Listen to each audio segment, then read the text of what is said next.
फिर भी कहूं, परमात्मा की पूजा पुण्य वृद्धि का, गुण शुद्धि का और ऋण मुक्ति का केंद्र स्थान है। परमात्मा की पूजा पुण्य वृद्धि की फैक्ट्री है। जिसको भी लगता है कि मेरे पास महाराज साहब पुण्य कम है, हर जगह महाराज साहब मार खा रहा हूं, कहीं भी मेरी बात उपड़ती नहीं, उसको मैं कहना चाहता हूं परमात्मा की पूजा वो सबसे बड़ी ताकत है। पुण्य वृद्धि के लिए परमात्मा की पूजा श्रेष्ठतम विकल्प, गुण शुद्धि के लिए परमात्मा की पूजा टॉप, और ऋण मुक्त होना है।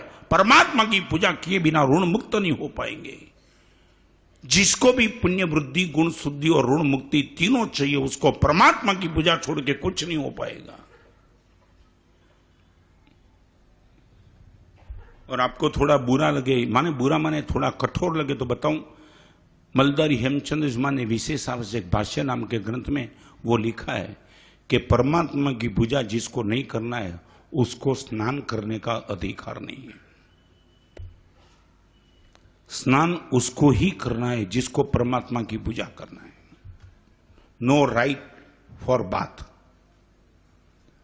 कई लोग मुझे पूछते हैं, महाराज साहब आपको परमात्मा के दर्शन के बाद आपको भी प्रभु की पूजा करने का भाव नहीं होता है? ये प्रश्न आता है।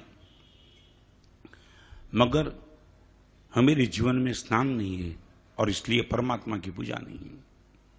नो बात, वहां रुक जाओ तुम। आपके लिए परमात्मा की पूजा और हमारे लिए परमात्मा की पूजा, दो के बीच में फर्क है। आपके पास द्रव्य पूजा है, हमारे पास भाव पूजा है।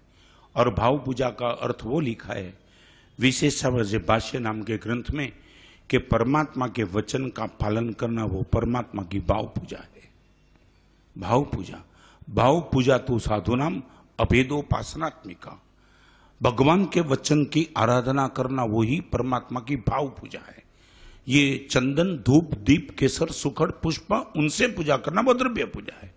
तो आपके पास परमात्मा की द्रव्य पूजा, हमारे पास परमात्मा की भाव पूजा है।